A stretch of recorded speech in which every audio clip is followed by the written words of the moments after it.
Hello friends, दोस्तों English में लिखते या बोलते वक्त कई बार कुछ ऐसे वर्ड्स आपके सामने आएंगे जिनकी मीनिंग हिंदी में एक जैसी हो सकती है और ये कन्फ्यूजन का कारण होता है। हमको लगता है कि इंग्लिश वाले ये दोनों वर्ड्स एक ही तरह इस्तेमाल होंगे, लेकिन ऐसा होता नहीं है क्योंकि उनकी मीनिंग अलग अलग होती है या उनको यूज़ करने का कॉन्टेक्स्ट यानी कि संदर्भ अलग अलग हो सकता है। इसीलिए दोस्तों आज की क्लास में हम कुछ ऐसे ही वर्ड सीखेंगे जिनकी मीनिंग हमको लगता है कि एक ही जैसी होगी या मिलती जुलती होगी, लेकिन मीनिंग अलग होती है। और बहुत ही इन्फॉर्मेटिव क्लास है आज की, तो आपको एंड तक पूरे वीडियो को देखना चाहिए। दोस्तों आज की जो हमारी क्लास है उसका नाम है कन्फ्यूजिंग वर्ब्स, यानी ऐसे वर्ब्स, ऐसी क्रियाएं जो हमको कन्फ्यूज कर सकती हैं।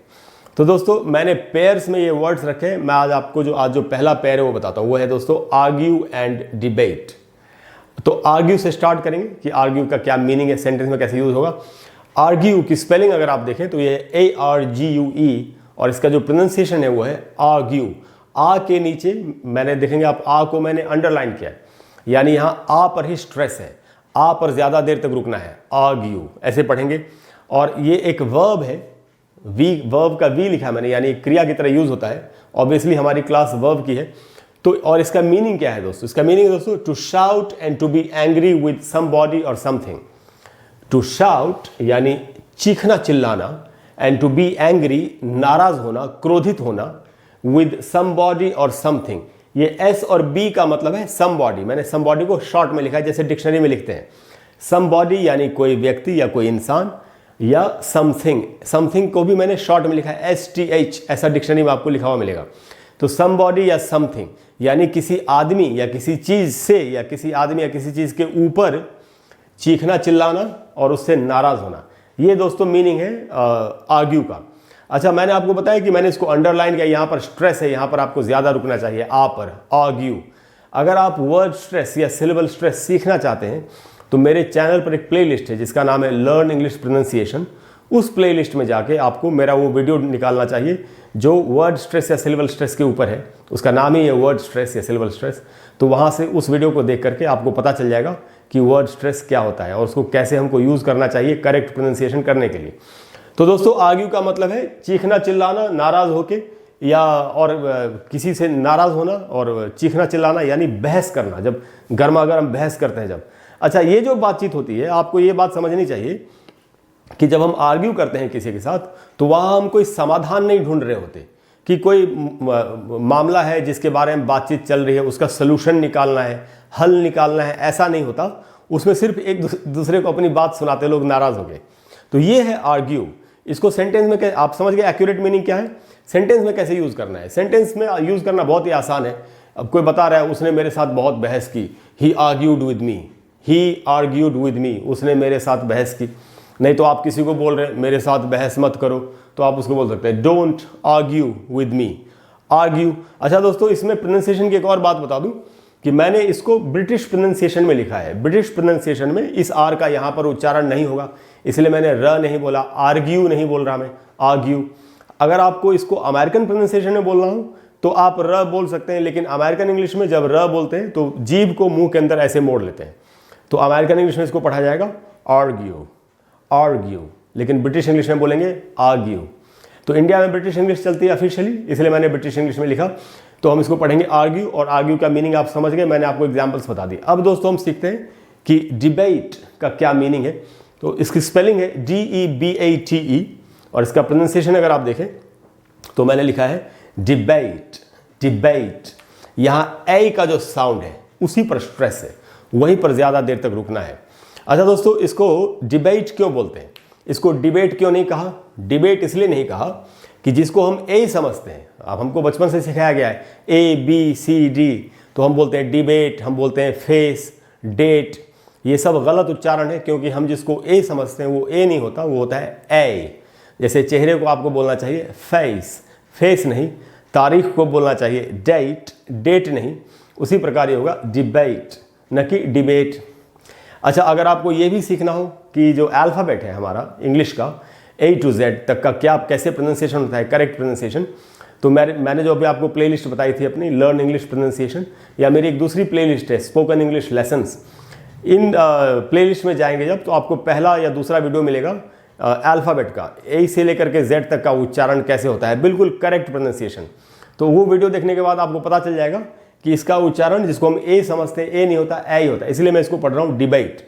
तो खैर ये थी प्रोनाउंसिएशन की बात। हम मीनिंग और यूज पर आते हैं। इसका ये भी एक वर्ब है, क्योंकि वर्ब की हमारी क्लास है। इसका मीनिंग क्या है दोस्तों? इसका मीनिंग है to have a formal and combative conversation, यानी कि फॉर्मल अगर रूप से बातचीत चल रही हो, 10 लोग बैठे हुए, अच्छे लोग बैठे हुए, पढ़े लिखे लोग बैठे हुए, एक मुद्दे पर बातचीत चल रही है, वो बातचीत कॉम्बेटिव हो सकती है। कॉम्बेटिव, इसको ब्रिटिश इंग्लिश में पढ़ते हैं कॉम्बेटिव, अमेरिकन इंग्लिश में इसको पढ़ते हैं कम्बैटिव, यानी जहां थोड़ी गर्मा गर्मी हो रही हो। लेकिन ये गर्मा गर्मी तो है, लेकिन ये लड़ाई झगड़े वाली गर्मा गर्मी नहीं है जो आर्ग्यू में थी। ये जो गर्मा गर्मी है, ये मुद्दे को लेकर के है। अच्छा, डिबेट का मकसद क्या होता है? अगर आप दोनों बातों का, दोनों वर्ड्स का मकसद समझ जाए कि किस मकसद के लिए किए जाते हैं। डिबेट का मकसद होता है किसी समस्या का समाधान निकालना। जैसे कोई भी किसान बिल है, कोई भी आरक्षण है, इस पर अगर डिबेट चल रहा है, जैसे पार्लियामेंट में डिबेट होती है, बहस होती है, तो वो जो बहस है उसको बहस से ज्यादा वाद विवाद कहना चाहिए, या जिस भी प्रकार से आप इसको हिंदी में बोल। आप देख रहे हैं हिंदी में जो मीनिंग है, इसके कारण हमको समझने में दिक्कत होती है, कंफ्यूजन होती है। तो आर्ग्यूमेंट का क्या मतलब है? जो आर्ग्यू कर रहे हैं उसका क्या मतलब है? जहां कोई हल नहीं निकालना किसी बात का, खाली बातचीत करनी, लड़ाई करनी है। लेकिन डिबेट में क्या मकसद है? हल निकालने का मकसद है। यही दोनों में बेसिक डिफरेंस है, इस बात को समझना चाहिए। और इसमें वो नहीं होता कि लड़ाई झगड़ा कर रहे हैं, वो नहीं होता। एक फॉर्मल उसमें सेटअप में बातचीत होती है, यानी लोग जो होंगे वो बहुत ही शालीन होंगे, उनको आपस में इस प्रकार से कोई पर्सनल लड़ाई नहीं करनी होगी, और एक समस्या का हल निकालने की कोशिश कर रहे होंगे। उसमें कुछ गर्मा गर्मी हो सकती है, लेकिन वो एक बहुत ही फॉर्मल सेटअप में फॉर्मल बातचीत होती है। ये डिफरेंस है दोनों में, आर्ग्यू में और डिबेट में। मुझे लगता है अब आप अच्छी तरह से समझ गए होंगे, क्योंकि मैंने काफी डिटेल में आपको बता दिया। इसको सेंटेंस में कैसे यूज कर सकते हैं दोस्तों? जैसे एक सेंटेंस बनाया मैंने, कुछ लोग कह रहे हैं कि वी डिबेटेड अनएम्प्लॉयमेंट, हमने बेरोजगारी के ऊपर बातचीत की, यानी वाद विवाद किया, यानी कि इसका हल कैसे निकलेगा, इतनी जो अनएम्प्लॉयमेंट है इंडिया में वो कैसे ठीक होगी। उस पर कुछ लोगों ने, हो सकता है पार्लियामेंट के मेंबर्स ने या कुछ पॉलिटिकल लीडर्स ने आपस में बात की हो। We debated unemployment. तो अब आप समझ गए कि आर्ग्यू कहाँ पर यूज़ करना है और डिबेट को कहाँ पर यूज़ करना है। तो ये दोनों डिफरेंस था। तो दोस्तों ये क्लियर हो गया। अब हम आते हैं दूसरे वर्ड्स पे। दूसरा जो पेयर है दोस्तों वो है एक्सपेक्ट एंड होप। अब हिंदी में अगर आप देखें तो दोनों की मीनिंग है उम्मीद करना या आशा करना। उम्मीद करना, आशा करना, लेकिन एक्चुअली असल में डिफरेंस क्या है दोनों में? तो डिफरेंस हम एक एक करके इनकी मीनिंग समझते हैं, आपको डिफरेंस खुद ही पता चल जाएगा। सबसे पहले ये वर्ड एक्सपेक्ट, अब इसकी स्पेलिंग है EXPECT और प्रोनाउंसिएशन क्या है दोस्तों? एक्सपेक्ट। पै में जो ए है उसी पर स्ट्रेस है, उधर ज्यादा देर तक रुकना है। एक्सपेक्ट ये एक वर्ब है, ऑब्वियसली वर्ब की क्लास चल रही है हमारी। तो लेकिन एक्सपेक्ट का मतलब उम्मीद करना, किस सिचुएशन में होना चाहिए, हमको करना चाहिए, इसको हमको यूज कब करना चाहिए। तो यहां इसकी जो मीनिंग लिखी है मैंने उससे आपकी समझ में आ जाएगा। मीनिंग है दोस्तों, you think it is probable, आपको जब लगता है कि ये संभव है, कोई भी चीज जब संभव है, आप उसकी उम्मीद कर रहे हैं। इट इज प्रोबेबल बिकॉज, क्योंकि you have done something to make it happen. आप समझे इसका मतलब क्या हुआ?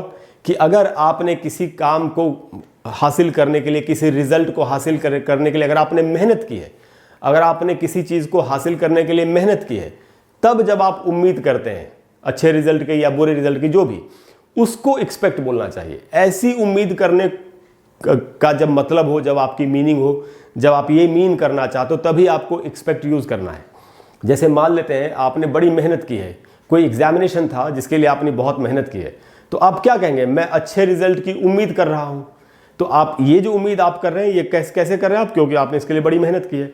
यहां पर आपको एक्सपेक्ट वर्ड का इस्तेमाल करना चाहिए। तो जैसे एग्जाम्पल है कि सेम चीज मैंने एग्जाम्पल में लिखा है कि आई एक्सपेक्ट गुड रिजल्ट्स। ये कोई बता रहा है कि मैं अच्छे रिजल्ट की उम्मीद कर रहा हूं। आप ऐसा कब कह सकते हैं? जब आपने उसके लिए मेहनत की है। तो इसका क्या मीनिंग है exactly? You think it is probable, आपको लगता है कि ये संभव है, because you have done something to make it happen, क्योंकि आपने इसको कि ये हो जाए, ऐसा ये संभव हो, इसके लिए आपने मेहनत की है। अब आप समझ गए एक्सपेक्ट का एग्जैक्ट मीनिंग क्या है। अब हम आते हैं होप पर। होप यानी इसका, अच्छा हिंदी में इसका भी मीनिंग है आशा करना या उम्मीद करना। तो आप देख रहे हैं हिंदी में दोनों का मीनिंग है आशा करना या उम्मीद करना। इसीलिए हमको कंफ्यूजन होती है कि मैं किसको कहां पर यूज करूं, एक्यूरेटली यूज नहीं कर पाते। एक्यूरेट यूज सीखना बहुत जरूरी है।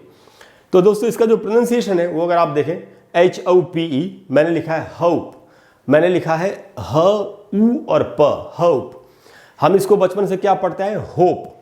क्यों? क्योंकि हमको लगता है कि ये जो लेटर है O, तो हमको लगता है कि इसको O बोलते हैं, ऐसा हमको बचपन से सिखाया गया है, MNOP।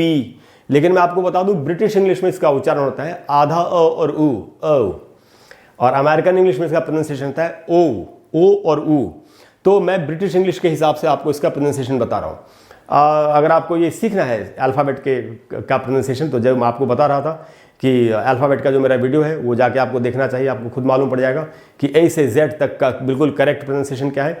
वैसे मैं अगर आपको एक छोटी सी बात बता दूं, तो ये चूंकि ओ नहीं होता अ होता है, इसलिए आपको अगर बोलना हो नहीं तो आपको नो नहीं बोलना चाहिए, आपको बोलना चाहिए नो नो नो नो, या आई एम गोइंग होम। इस प्रकार से इंग्लिश को बोलेंगे, न कि आई एम गोइंग होम। ये इंग्लिश बोलने का सही तरीका नहीं है।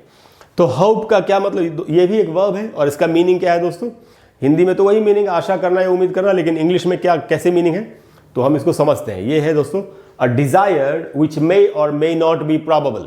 अब ये एक डिजायर है, इच्छा है कि ऐसा हो जाता। जब हम इच्छा करते हैं कि ऐसा हो जाता, और ये इच्छा संभव हो भी सकती है, नहीं भी हो सकती है, तो ऐसी उम्मीद को या ऐसी आशा के लिए होप बोलना चाहिए। यहाँ जरूरी नहीं है कि आपने कोई मेहनत की ही है, हो सकता है आपने मेहनत की भी हो, या अगर आपने मेहनत नहीं की है तो भी अगर आप उम्मीद कर रहे हैं कि कोई चीज़ हो जाएगी, जैसे मान लेते आज बारिश हो रही है, आप उम्मीद कर रहे हैं कि कल सूरज निकल आएगा, उसमें हमने तो कुछ नहीं किया ना, हम सिर्फ आशा कर रहे हैं। तो ऐसे जब आशा करते हैं तब आपको होप का इस्तेमाल करना चाहिए। एक एग्जाम्पल से समझते हैं, जैसे यहाँ पर एग्जाम्पल है, I am hoping for good whether this weekend. कोई कह रहा है कि मैं उम्मीद करता हूँ, मेरी आशा ऐसी है कि इस वीकेंड पर, वीकेंड का मतलब है हफ्ते में जो छुट्टी का दिन होता है, जैसे संडे, या अगर आपकी 2 दिन की छुट्टी होती है सैटरडे संडे, तो आपका वही वीकेंड हो गया। तो कोई आदमी उम्मीद कर रहा है कि इस वीकेंड पर यानी इस सैटरडे संडे को अच्छा मौसम रहेगा, तो उसके आप घूमने के लिए जा सकते लोग या जो भी है, बट ऐसा कोई कह रहा है कि I am hoping for good whether this weekend. मैं उम्मीद करता हूँ, मैं आशा करता हूँ कि इस वीकेंड पर अच्छा मौसम रहेगा। अब हमने तो कुछ नहीं किया उसमें अच्छे मौसम को लाने के लिए, यानी कि हमने तो नहीं कोई आसमान में तीर चलाया ना कि बादल छट जाए और अच्छा धूप निकल आए, सूरज निकल आए, हमने इसमें कुछ नहीं किया। बट एक्सपेक्ट में हमने मेहनत की थी कि ऐसा होगा। एग्जाम था हमारा, हमने बड़ी मेहनत की और हम अच्छे रिजल्ट की उम्मीद की। आप समझिए क्या डिफरेंस है, मैंने कई बार आपको रिपीट करके बता दिया। तो यही डिफरेंस दोस्तों एक्सपेक्ट में और होप में। एक्सपेक्ट में हम करते हैं कुछ, उसके बाद उम्मीद करते हैं। होप में जरूरी नहीं कि हमने कुछ किया ही हो, लेकिन हम उम्मीद करते हैं। अच्छा दोस्तों, ये क्लियर हो गया। उसके बाद है wake up and get up. ये बहुत कंफ्यूज करते लोग कि वेकअप का क्या मीनिंग और गेटअप का क्या मीनिंग है। अगर बिल्कुल एक्यूरेटली इनका डिफरेंस समझना ही है तो डिफरेंस ये है वेकअप। अच्छा दोस्तों, ये वेकअप एक फ्रेजल वर्ब है और गेटअप भी एक फ्रेजल वर्ब है।